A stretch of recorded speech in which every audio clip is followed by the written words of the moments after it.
Let's do another quick update here. It's the last weekend in the month of June. Things are growing very quickly, and I dare say faster than ever. I am using spray and grow, which I have not been using in years, and it's like a vitamin.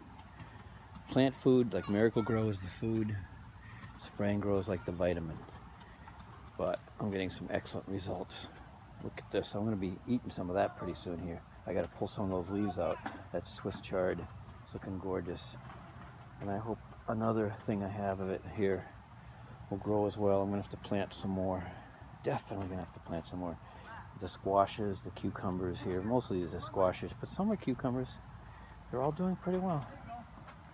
And right along here, all the way down to there, in about a week or two, I will till it and plant more bush beans. Never had any luck with the whole beans, but the bush beans worked well last year, so I'll have a second crop. And the first crop will often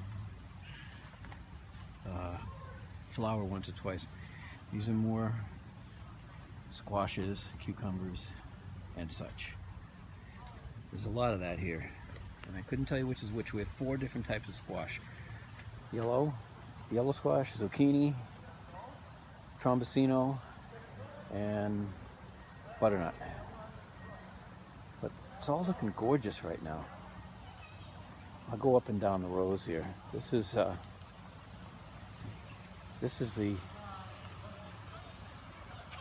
bean plants. These are the peas. They're even starting to flower. So within a week or two, I'm going to have peas here to eat. I'm going to have to take these cages off soon. These are Brussels sprouts. It's not on every one of them. And there's also, I think right here we have a Brussels sprout on the right, and on the left a cabbage. I can see the differences now. They look different after a while. Brussels sprout, 2 cabbages. And I kind of spread out some of the cabbages here. This is the other Swiss chard. Now this is an interesting experiment. You noted how healthy and robust those others were. They were planted from seed. These were from a 6-pack I got at the nursery. And they're not doing as well. I thought these would be ahead of the seedlings. Nope. Guess I won't be planting the ones from the nursery anymore. I'll go with all seeds. I'll just plaster this with seeds. It obviously does better. Okay, so there's cucumbers here. Another Brussels sprout. These here, pretty sure these are broccolis. Bunch of broccolis. 1 cabbage on the end. And then we have more squashes. And the way this is vining out, I can tell that's a trombosino. See how it's kind of going out that direction? So, doubles and triples. Probably gonna have to take this out and give this space to some other plant. I don't know which one, but obviously that one's gonna fail. One of the few. Cucumbers, tomatoes. And that's what you're mostly seeing. And some, yes, there's also, those are peppers.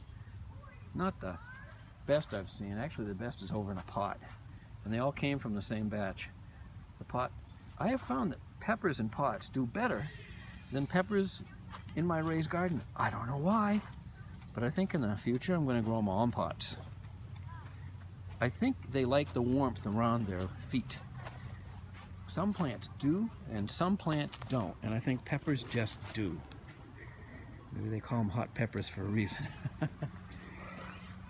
And the tomatoes here, greening up already. These are, I think these are the medium-sized tomatoes, but I'm not sure. They could be the beefsteaks. I didn't really keep track of things all that well. There should be something stuck in one of these somewhere.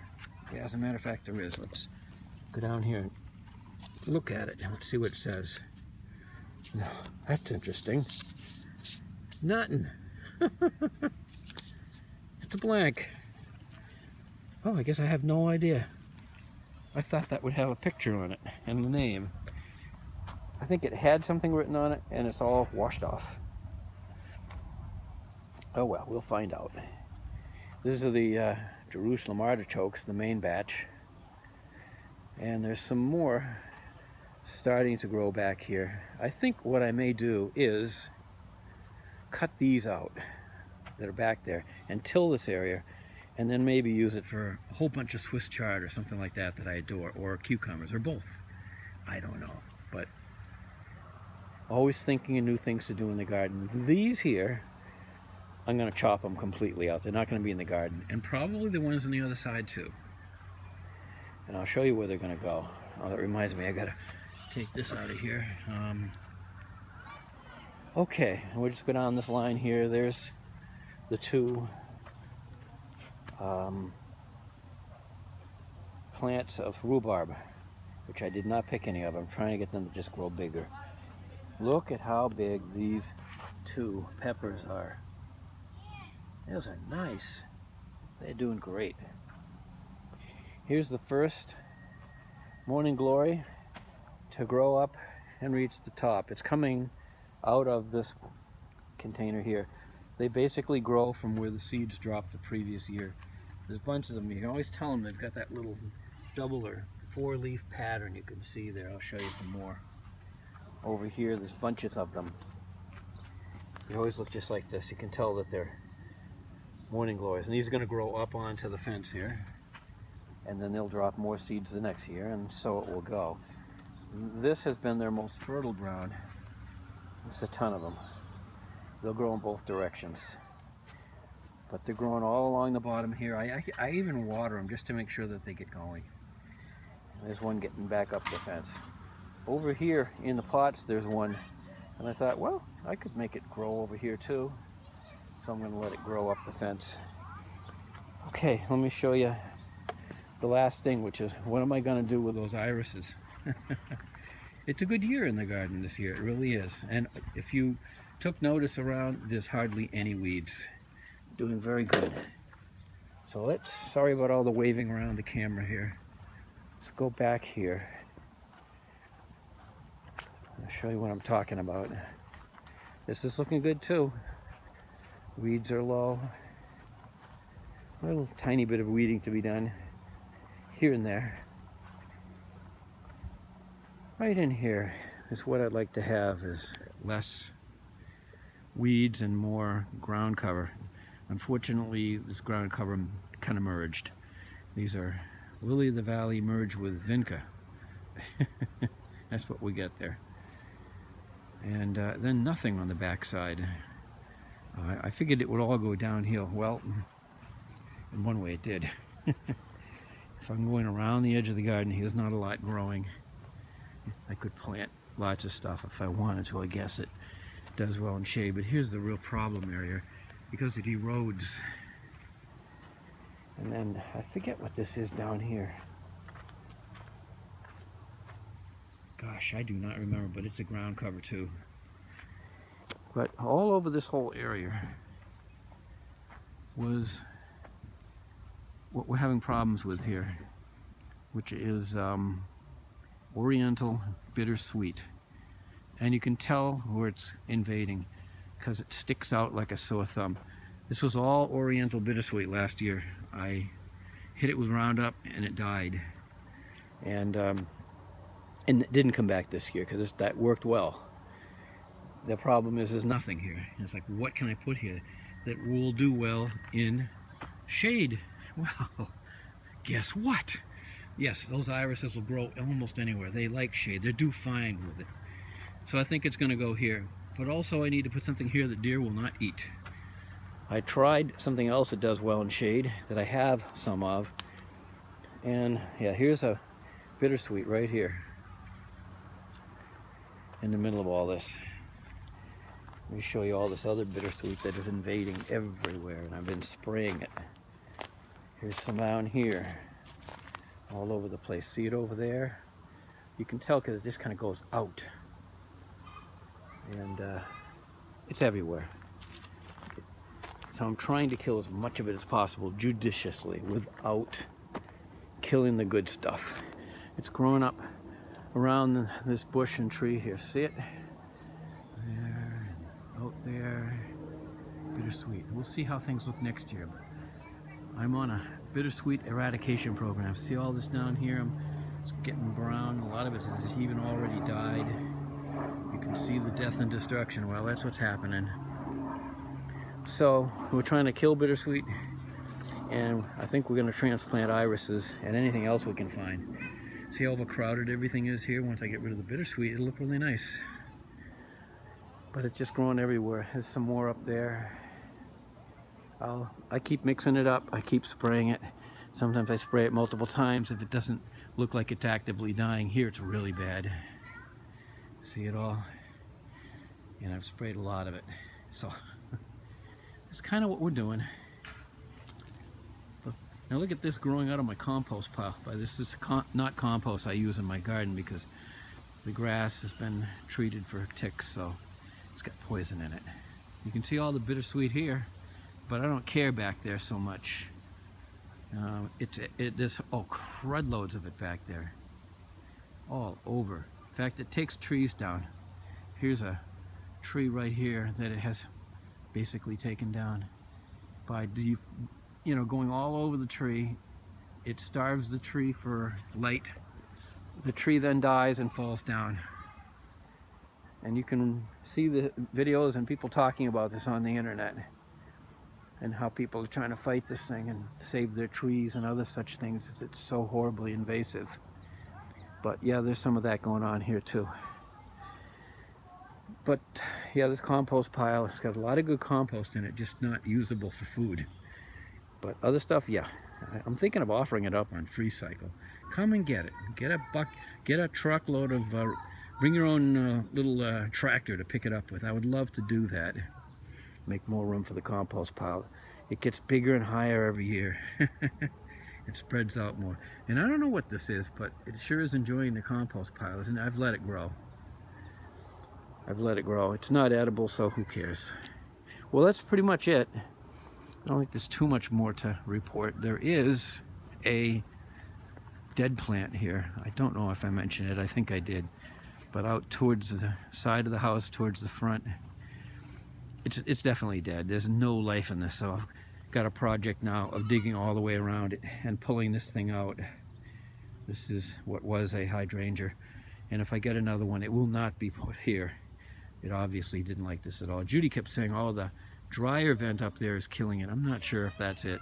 It doesn't get as much light here, and I don't know what all else might have been the problem, but it never flowered much. It was obviously very unhappy here, and I'm sorry I did that to it. So I'm trying to be kind to all plant life. Here's Judy. She's very good about watering. So this is this grass. It's ornamental grass. This grows bigger every year. This would probably be something I can chop out and put back there in that area. I don't care what it is, just something to fill that back with. And then later I can help one thing that merges with another to be the victor, you know, be the man, the natural selector. So, but yeah, these here, that's hosta, but the deer eat that right up and kills it out back near the line where we were. But this is how things are looking. It's looking pretty good. Don't have nearly as many of these Johnny jump ups. A lot of them died off, but there's some pretty ones right there. And the peonies have gone by. This is yet to start over here. It will be coming up. That's another peony. Chicks and hens. More Johnny jump ups. More hosta. Herb garden. On top of what Judy not so lovingly calls my wall of China. Great. Black flies are flying at me here, and one just flew right into the side of my eye and is now dying there, I guess. So if I can't see anything to take this video, that's why. All of this stuff is still coming to fruition. This is tickweed. This was another bush of, man, they are just really aggressive today. There's another bush of peony, and a bunch more of the irises, which Judy wants me to chop a bunch out. I think she wants all this gone and just leave the end piece here, this end bunch. It'll all get moved out back to that place where I think it'll do well. And there is my hibiscus. The tree here is doing pretty good. And like I said, you're gonna notice that there's very few weeds. I've been keeping up for the most part and even edging it pretty well. I've got to cover over the ground here. One of the next things to do, see where we've planted things in here, it's no longer covered with dark mulch. I got to get the bag of cover up dark mulch. I always keep an extra bag, and then when we plant and change things around, we can still cover it up and make it look good. So I've got to get back out here, maybe do that next here and put that over this, make it look good. But you can see the oriental, the Chinese lantern plants. Oh, here's another invasive. You know what? 2 of them, 3 of them. Yep, 3 of them. There's one, there's one, there's one. All ready for me to pull out. They keep sprouting up and they grow fast. They're growing right through the rhododendron. Out here by the mailbox, you see, street side. So I got some stuff to pull out along the street side here too. So maybe that's my next little thing to do while listening to good old podcasts and stuff. But still more to come here to bloom. That's what I like about this garden is throughout the season there's something that comes up. So this will be in August, late July to August. This will bloom like crazy. That's it. Catch you next time. 15 minutes, a little more. Try to keep them under the half-hour ones I was making. The mega ones.